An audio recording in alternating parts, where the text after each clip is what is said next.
আসসালামু আলাইকুম ভিউয়ার্স। এই পর্বে আমরা বাকি যে কাজগুলো আছে সেই কাজগুলো করব। গত পর্বে আমাদের এই যে রেজিস্টার পেজ আছে সেই রেজিস্টার পেজটা কাজ করেছিলাম। এখানে যে টাইটেলটা আছে সেই টাইটেলটা আমরা এখানে ভুল দিয়েছিলাম। এটাকে আমরা এখানে চেঞ্জ করে দেব। তাহলে এখান থেকে এখানে এই যে উপরে এটা আমাদের লগইনের পরিবর্তে এটা হবে আমাদের রেজিস্টার মূলত হবে। এবং এখানে আমাদের যে ফর্ম আছে সেই ফর্মের মধ্যে আমাদের যে কালার আছে এখানে আমরা কালার ব্যবহার করব টেক্সট এবং 600, অর্থাৎ যাতে সব জায়গায় এই কালারটা আমাদের পেয়ে যায়। তাহলে এখানে যে কালারটা আমরা দেখতে পাচ্ছি এই যে আমাদের এখানে যে লেবেলগুলো আছে সেই লেবেলগুলোর মধ্যে এটা কিন্তু সুন্দরভাবে কাজ করতেছে। এবং এখন আমরা কাজ করব আমাদের লগইনটা নিয়ে। এই জন্য আমরা এই যে রেজিস্টার পেজটা আছে সেই পেজটাকে আমরা এখান থেকে কপি করব এবং কপি করার পরে এই যে লগইন পেজ আছে সেই লগইন পেজের মধ্যে এটাকে আমরা পেস্ট করে দেব। এবং এখানে যে আমাদের রেজিস্টার আছে সেই রেজিস্টারটাকে আমরা চেঞ্জ করব, চেঞ্জ করে এখানে লগইন সেট করব। তাহলে এখান থেকে আমাদের লগইন এবং এটাকে কপি করে আমরা এটাকে এখানে পেস্ট করে দেব। তাহলে এখন যদি আমরা এখান থেকে আমাদের লগইন পেজের মধ্যে যাই তাহলে এখান থেকে লগইন পেজ, তাহলে লগইন পেজ আমরা সেম এটাই দেখতে পাচ্ছি এবং এখানে আমাদের কিছু জিনিস চেঞ্জ করে দিতে হবে। এখান থেকে আমাদের রেজিস্টারের পরিবর্তে এটা হয়ে যাবে আমাদের লগইন এবং নিচে যেটা আছে নিচের এটা লগইনের পরিবর্তে এটা হয়ে যাবে আমাদের রেজিস্টার এবং এখানে যে পাথটা আছে সেই পাথটা আমাদের রেজিস্টার সেট করতে হবে। তাহলে এখান থেকে রেজিস্টার, তাহলে আমরা যদি এখান থেকে যেতে চাই তাহলে আচ্ছা এটাকে রিফ্রেশ দিচ্ছি এবং রিফ্রেশ দেওয়ার পরে আমাদের এখান থেকে রেজিস্টার এবং ক্লিক করলে আমাদের লগইনের মধ্যে যেতে পাচ্ছি এবং রেজিস্টারের মধ্যে যেতে পাচ্ছি। তাহলে লগইনের মধ্যে আমাদের কোনো নেম থাকবে না, উপরে থেকে নেমটাকে আমাদের এখানে রিমুভ করে দিতে হবে। তাহলে এখান থেকে এই যে নেমটা আছে সেই নেমটাকে আমরা এখান থেকে রিমুভ করে দেব, কারণ এই যে নেমটা এই নেমটার কিন্তু আমাদের কোনো প্রয়োজন নেই। আমাদের শুধু প্রয়োজন হবে ইমেল যেটা আছে সেই ইমেল আর যে পাসওয়ার্ডটা আছে সেই পাসওয়ার্ডটা কিন্তু আমাদের প্রয়োজন হবে। তাহলে এরপরে আমাদের এটা ঠিক আছে। এখন আমাদের যে স্টেটগুলো আছে সেই স্টেটগুলো আমরা হ্যান্ডেল করব। তাহলে এর জন্য প্রথমে আমাদের যে রেজিস্টার আছে সেই রেজিস্টারটা হ্যান্ডেল করব। এটা হ্যান্ডেল করার জন্য প্রথমে আমরা এখানে একটা স্টেট ডিফাইন করব। তাহলে প্রথমে এটা হবে আমাদের স্টেট এবং স্টেটের পরে আমাদের হবে সেট, স্টেট নেম দিতে হবে বা যে কোনো নেম দিলে হবে। তাহলে এরপরে আমরা ব্যবহার করব এখানে ইউজ স্টেট আমাদের অবশ্যই দিতে হবে এবং এটা হবে আমাদের একটা অবজেক্ট, যে অবজেক্টের মধ্যে আমাদের থাকবে নেম, এরপরে আমাদের থাকবে যে ইমেল থাকবে, এরপরে আমাদের যে পাসওয়ার্ড আছে সেই পাসওয়ার্ড থাকবে এবং ইনিশিয়াল অবস্থায় সবগুলো কিন্তু আমাদের এখানে এমটি থাকবে। আমরা এখানে সিঙ্গেল কোটেশন বা ডাবল কোটেশন যে কোনো কিছুই দিতে পারি এবং এরপরে আমরা একটা হ্যান্ডেলার তৈরি করব যেটা আমাদের অনসেন্স যে ফাংশন আছে অনসেন্সটা মূলত হ্যান্ডেল করবে। তাহলে এখান থেকে যে ইনপুট হ্যান্ডেল এবং এখানে প্যারামিটার আকারে আমরা ইভেন্ট পাবো এবং আমরা এখান থেকে সেট স্টেট করব যে আমাদের আগের যে স্টেট আছে সেই স্টেট সেই অবস্থায় থাকবে, শুধু স্টেটের ভিতরে আমাদের ই ডট যার নেমের সাথে ম্যাচ করবে আমাদের স্টেটের কি সেটার ভ্যালু সেট হবে। ই ডট টার্গেট ডট যে এখান থেকে ডট যে নেম আছে সেই নেমের ই ডট টার্গেট ডট যে ভ্যালু আছে সেই ভ্যালুটা সেট হয়ে যাবে।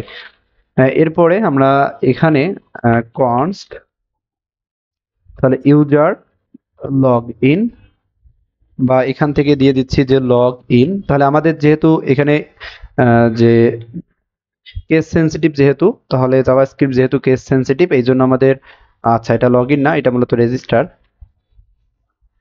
জাভাস্ক্রিপ্ট যেহেতু কেস সেন্সিটিভ এই জন্য এটা কোনো সমস্যা হচ্ছে না। তাহলে রেজিস্টার এবং এখান থেকে একটা ইভেন্ট পাবো এবং ইভেন্ট যেটা আছে ই ডট এখান থেকে ই ডট প্রিভেন্ট ডিফল্ট এটাকে আমাদের কল করতে হবে। এরপরে আমাদের যে স্টেটটা আছে সেই স্টেটটাকে আমরা আপাতত কনসোল লক করে রাখবো। আমাদের যখন আমরা ব্যাকএন্ডটা নিয়ে কাজ করব তখন আমাদের এখানে বাকি কাজগুলো করব। তাহলে এখন যদি আমরা দেখি তাহলে এখান থেকে আমাদের নিচে গিয়ে ইনপুট ফিল্ডগুলো হ্যান্ডেল করতে হবে। দুঃখিত, এখান থেকে আমাদের অনসেন্স ফাংশন এবং অনসেন্স ফাংশনের মধ্যে আমাদের যে ইনপুট হ্যান্ডেল আছে সেই ইনপুট হ্যান্ডেলটা আমাদের দিতে হবে। এরপরে এখানে আমরা ভ্যালু সেট করব, যে ভ্যালুর মধ্যে হবে আমাদের স্টেট ডট যে নেম আছে সেই নেমটা হবে। এরপরে আমাদের এখানে যে নেম আছে সেই নেম সেট করেছিলাম আমরা আগেই নেম এবং এরপরে আচ্ছা আর কোনো সেট করতে হবে না, এই দুটো জিনিসই সেট করতে হবে। এরপরে এটাকে আমরা কপি করব এবং এখানে আমরা এটাকে পেস্ট করে দেব। এখানে আমাদের নেমের পরিবর্তে এটা হয়ে যাবে আমাদের ইমেল এবং অবশ্যই এই স্টেটের এই কি আর আমাদের এখানে যে নেম ব্যবহার করেছি এই কি সেম হতে হবে আমাদের। এরপরে এটাকে এখানে পেস্ট করে দিয়ে এখানে আমরা ব্যবহার করব আমাদের যে পাসওয়ার্ড আছে সেই পাসওয়ার্ড। এবং এখানে আমাদের ফর্ম এবং ফর্মের মধ্যে আমরা একটা অন সাবমিট নেব। তাহলে এখান থেকে অন সাবমিট, এই অন সাবমিটের মধ্যে হবে আমাদের যে লগইন আছে সেই লগইনটা মূলত হবে। তাহলে এখান থেকে লগইন, আচ্ছা উপরে ইম্পোর্ট হয়ে গিয়েছে, এখান থেকে লগইন, দুঃখিত, লগইন না, মূলত রেজিস্টার, আমরা রেজিস্টার পেজটা নিয়ে কাজ করতেছি। এখান থেকে এখন আমাদের কনসোলের মধ্যে যাব। তাহলে এখান থেকে আমাদের কনসোল এবং এটা কিন্তু এখন আমাদের রেসপন্সিভ কাজ করতেছে না, এটা আমরা রেসপন্সিভ পরে এটা নিয়ে কাজ করব, সমস্যা নেই। এখান থেকে আমাদের এই যে রেজিস্টার এবং রেজিস্টারের মধ্যে এখানে যদি আমরা দেখি, আচ্ছা এখানে যে রেসপন্সিভটা আছে সেই রেসপন্সিভটাও আমরা করে নেই যাতে এটা ভালো দেখা যায়। তাহলে রেসপন্সিভ করার জন্য আমরা, আচ্ছা এটা পরে করব, এটা এটা নিয়ে এখন মাথা ঘামাচ্ছি না, এটা পরে করব। তাহলে এখান থেকে আমাদের লগইন, আচ্ছা লগইন না, মূলত রেজিস্টার পেজ, এবং রেজিস্টার পেজের মধ্যে আমরা এখানে সাবমিট করে দেব আমাদের ফর্মগুলো। তাহলে এখান থেকে রেজিস্টারের মধ্যে ক্লিক করলে আমাদের নেম, এবং আমাদের নেম দেখতে পাচ্ছি না, ইমেল এবং পাসওয়ার্ড দেখতে পাচ্ছি, এটা আর এটা দেখতে পাচ্ছি, এবং এখানে কিন্তু আমাদের যে নেম আছে সেই নেমও দেখতে পাচ্ছি। তাহলে এরপরে আমরা এখানে যে একটা কাজ করব, যে এটাকে আমরা এখান থেকে কপি করে নেব। এখান থেকে এই পর্যন্ত না, আমাদের সম্পূর্ণ স্টেটটাকে কপি করে নিতে হবে, এবং আমাদের যে লগইন আছে সেই লগইনের মধ্যে এটাকে আমরা পেস্ট করে দেব। তাহলে এখান থেকে পেস্ট, এবং এখানে আমাদের রেজিস্টারের পরিবর্তে এটা আমরা সেট করব আমাদের লগইন। এরপরে আমাদের এখানে যে ইনপুট ফিল্ডটা আছে, ইনপুট, হ্যাঁ এটা ঠিক আছে, আমাদের এখানে যে নেমটা আছে শুধু নেমটা মূলত হবে না, ইমেল এবং পাসওয়ার্ড দুটোই হবে। এরপরে স্টেট, এটাও আমাদের ঠিক আছে। এরপরে এই রেজিস্টারের মধ্যে গিয়ে এখানের যে নিচে আমাদের ইমেল এবং পাসওয়ার্ড আছে সেই ইমেল এবং পাসওয়ার্ডটাকে আমরা কপি করে এখানে আমরা পেস্ট করে দেব। আমাদের এই যে এখানে ইমেল এবং পাসওয়ার্ড আছে সেই ইমেল এবং পাসওয়ার্ডের মধ্যে হবে। এবং এখন যদি আমরা এটা দেখি, তাহলে উপরে আমাদের ইউজ স্টেট যেটা আছে সেই ইউজ স্টেটটা আমাদের এরর দেখাচ্ছে। তাহলে এখান থেকে আমাদের ইউজ স্টেট, এবং ইউজ স্টেটের পরে এখানে আমাদের আর কোনো এরর দেখতে পাচ্ছি না। এখন যদি আমরা কনসোলের মধ্যে যাই, তাহলে আমাদের যে ডাটাগুলো আছে লগইনের সেই ডাটাগুলো মূলত দেখতে পারবো। তাহলে এখান থেকে আমাদের লগইন, এবং লগইনের মধ্যে আমরা যদি এখানে, আচ্ছা রেজিস্টার যেটা আছে এটাকে আমাদের চেঞ্জ করে দিতে হবে। এইখান থেকে আমাদের রেজিস্টারের পরিবর্তে এটা হবে আমাদের লগইন।